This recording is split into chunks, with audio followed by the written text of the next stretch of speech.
Alright, ito naman ay mga mga halimbawa ng mga tactical move sa larong dama. Okay?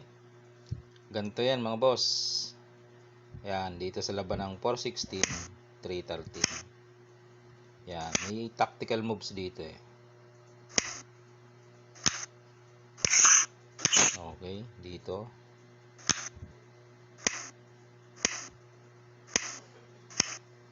Pag tira ng puti doon, ayun, talo na mga bossing. Lamang na itim dyan mga boss. Yun yung tactical moves. Malayo pa, kumbaga nakikita na. Pag tira doon ng puti, lamang ng itim, pwede na siyang matalo. Mahirapan na kasi eh. Kasi ito ang gagawin eh.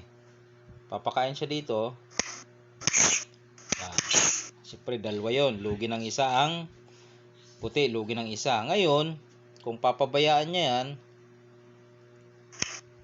pupunta doon ang itim, lalamang.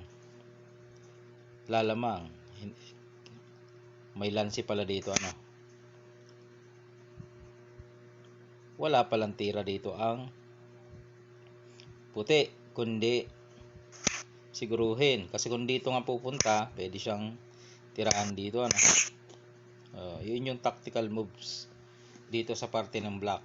Siyempre kung tayo ano na talaga natin yan, para mabawi natin yan, sisiguruhin talaga natin wala yun lang available natin tira kaya nga lang pag siniguro mo, ayun, pasok ka na sa tactical moves. Okay, yun, doon nagkakaroon ng pag nagkaroon ka talaga ng error, maling tira, mapapasok ka sa ganyan nasaan ang dyan, lanse, ganito. Pag siguro mo dyan, para mabawi mo yung lugi, dito siya.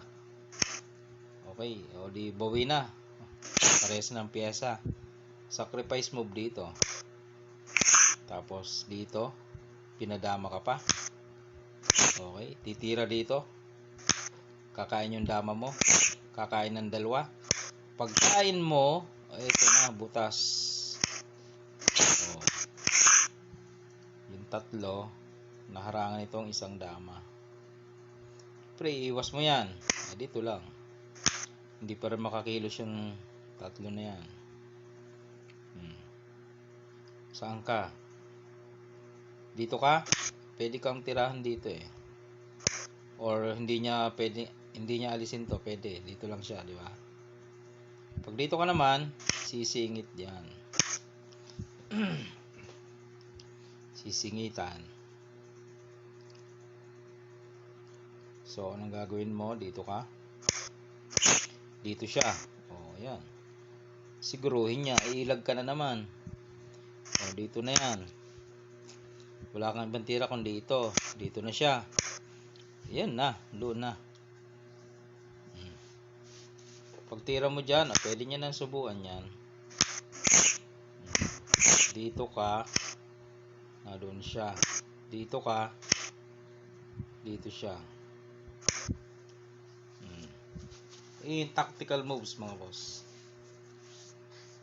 Pag naunahan ka talaga sa ganung maring matalo. Yun lang, na-share ko lang yung mga ganung tactical moves sa larong dama.